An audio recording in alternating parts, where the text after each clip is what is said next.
해가지고 버클리 대학에서 그 일종의 실험실 같은 걸 운영하면서 만듭니다. 그게 바로 안드로이드예요.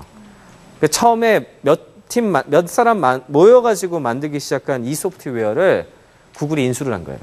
한 2년 동안 이렇게 하다가 이거 애플의 그 스마트폰 너무 잘 되는 거 보고서 이제는 구글에서 전격적으로 밀어야 되겠구나 해가지고 쭉 밀어가지고 탄생을 하게 됩니다. 그게 바로 안드로이드의 탄생 스토리예요. 여기 보시면은 한 수십 년 되는데 이 수십 년간에 1955년부터 우리가 역사를 갖다 얘기를 했는데 그 몇십 년 동안 나름대로 영역이 있었어요. 애플 같은 경우에는 원래가 하드웨어를 많이 만들던 사람이니까 그와 관련된 것들에 대한 것에 집중을 하게 됐고 그 다음에 나오는 여러 가지 제품들도 개인의 생활에 되게 초점을 많이 맞춰요. 마이크로소프트는 최대 히트작이 뭔지 아세요? 마이크로소프트는 오피스란 제품군이에요. 여러분들 많이 쓰시는 워드, 엑셀 뭐 이런 거란 말이에요. 이런 제품들 자체를 갖다 만들면서 소프트웨어 왕국이란 걸 건설을 하죠, 실제로. 그리고 그들이 지배한 세상은 어디냐? 바로 여러분들의 직장입니다, 직장. 그럼 구글은 가만 보면은요, 찾아주는, 인터넷상에 있는 정보 찾아주는 회사였잖아요. 그러니까 어때요? 또 돈도 안 받죠, 쟤네들은. 소비자들한테 돈도 안 받아요.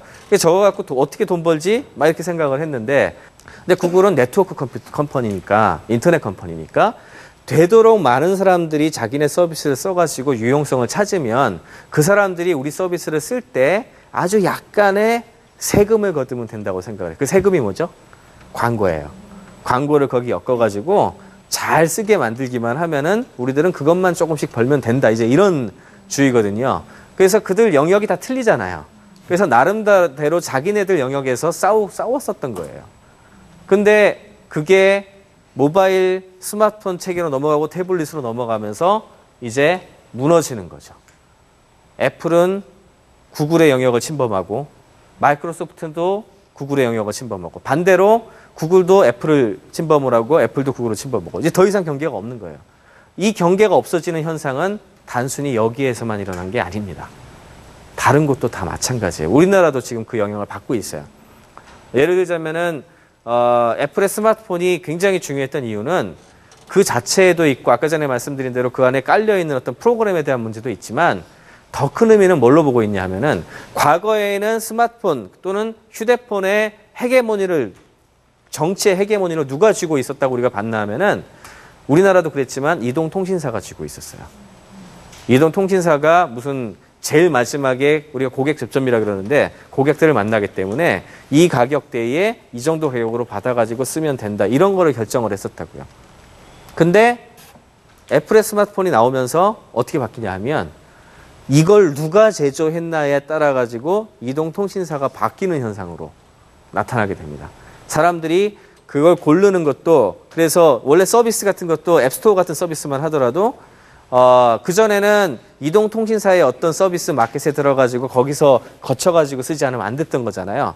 근데 그거 전혀 관계없이 자기네들이 만든 스토어에서 뭔가 살 수 있게 했죠. 이게 제일 중요했던 사실은 그 계약 내용인데 이렇게 되면서 이동통신사가 우위에 있던 이 구도가 처음으로 무너져요. 그래서 우리나라에도 한동안 못 들어왔어요. 못 들어왔죠. 그래서 우리나라에 굉장히 중요한 날짜가 있어요. 2009년 11월 28일. 예, 한 2년 6개월이 가까이 지나가지고 이제 들어오게 되는데 애플 스마트폰이 들어오면서 어떻게 됐죠?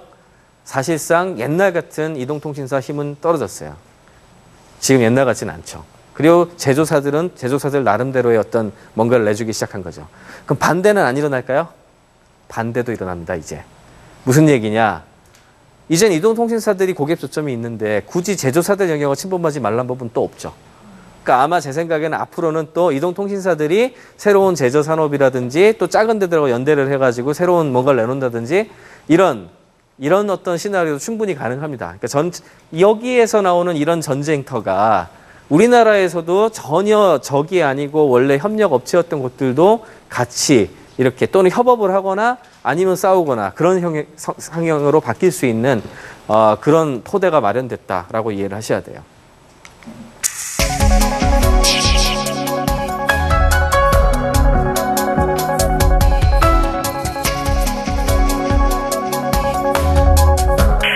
그다음에 이제 소셜에 대한 얘기로 넘어가가지고 사실은 여기 있는 친구들 많이 얼굴 아시는 분 계세요? 왼쪽에 있는 친구가 누구냐 하면은 페이스북이라는 그 서비스 이제 창업한 친구죠. 마크 주커버그예요. 그래서 페이스북 같은 경우에는 처음에 하버드 대학에서 4명의 친구들이 이렇게 처음에 시작을 합니다. 사람들과의 연계를 통해 서비스를 굉장히 확장을 하기 시작을 하는데 이 회사가 소셜에 있어가지고 제일 중요한 어떤 헤게모니를 지게 된 가장 중요한 요인은 뭐가 있었나 하면은 자기네 플랫폼을 갖다가 활용을 해가지고 다른 곳에서 쓸 수 있게 만든 거였어요. 그러니까 기존에도 우리나라도 그렇고 미국에도 그렇고 페이스북 이전에 소셜 네트워크 서비스가 있었거든요. 그런 게 다 이제 페이스북한테 먹힌 거예요. 어찌 보면 이제 따라잡힌 거죠. 따라잡히게 된 가장 큰 원인은 여러 가지가 있겠지만 다들 너무 돈을 벌려고 하는데 굉장히 집착을 많이 했어요. 특히나 그 앞에 그 마이스페이스라는 서비스가 있는데 지금 이제 거의 몰락을 해버렸는데 그 서비스가 진짜 1등이었거든요. 근데 이 서비스가 뉴스코퍼레이션이라 그래가지고 미디어 회사한테 넘어가요. 그러다 보니까 광고를 갖다가 많이 올려서 빨리 수익을 내지 않으면 안 된다 그래가지고 어떤 걸 하게 되냐 하면은 몇 월 며칠까지 몇 건 이상, 몇 클릭 이상이 나와야 돼요. 그러니까 사용자들이 뭔가를 해야 되는 이 클릭하는 거에다가 막 광고를 올리기 시작한 거예요. 짜증나잖아요, 그러면. 그러니까 사용자 이제 그 경험을 갖다 침해를 하기 시작한 거예요. 그러니까 사람들이 대안이 없으면 쓰겠죠. 근데 대안으로 갑자기 페이스북이 막 떠오르니까 여러분 같으면 어떻게 하시겠어요? 이 짜증나는 서비스 절로 가자 해가지고 왕창 옮겨가죠. 그 다음에 우측에 있는 저 새 모양은 이제 단문 서비스로 해가지고 트위터의 모양인데 트위터 같은 경우에도 저거 만든 사람이 이제 에반 윌리엄스라는 친구인데 원래 블로거닷컴이라고 그래서 블로그 플랫폼 처음 만든 친구예요. 그 사람이 구글에 인수가 됐다가 이 창업자들은 이 피를 속일 수가 없는 거예요. 2년 동안 그 서비스를 하다가 나와서 우리 뭐 하지? 하고 이제 고민하다가 오데오란 서비스를 만들었는데 잘 안 됐어요. 다들 뿔뿔이 흩어진 다음에 잭 돌시라고 같은 창업자 중에 한 명이 문자 메시지로 뭐 하나 만들어 볼게 하다가 보냈는데 딱 보고 야 이건 것 같아. 이거 해보자 해가지고 성공을 한 거거든요. 그러니까 굉장히 도전 정신이 많이 들어갔기 때문에 성공을 한 겁니다. 이런 어떤 양상이 있어가지고 제일 중요한 건 뭐냐면 사람에 있어요. 이제는. 소셜과 모바일의 핵심에는 결국엔 사람이 있습니다. 왜냐하면은 아까 페이스북에 모인 친구들 이야기를 제가 좀 중간에 하다 말았는데 마크 주커버그도 마크 주커버그지만 그중에 우리가 잘 모르는 인물 중에 크리스 휴즈라는 친구가 있어요. 혹시 들어보셨어요? 같은 나이 때니까 지금 27살, 그 당시 2007년 당시에 굉장히 중요한 역할을 하게 되는데 그때는 한 24살, 5살 이때쯤일 거예요. 그 사람이 누구냐 하면은 마이버락 오바마닷컴이라는 걸 만든 사람이에요. 그러니까 페이스북에서 있던 시절에 오바마 캠프에서 전화가 왔어요. 너 우리 나를 좀 도와줄 수 없겠느냐. 선거를 좀 맡아달라. 24살짜리 애한테. 그거를 받아들인 이유를 24살짜리 전문의가 뭐라 그랬나 하면 돈을 떠나서 자기는 세상을 한번 바꿔보고 싶었다라고 얘기를 했어요. 월드를 체인징할 수 있을 거라 생각했다.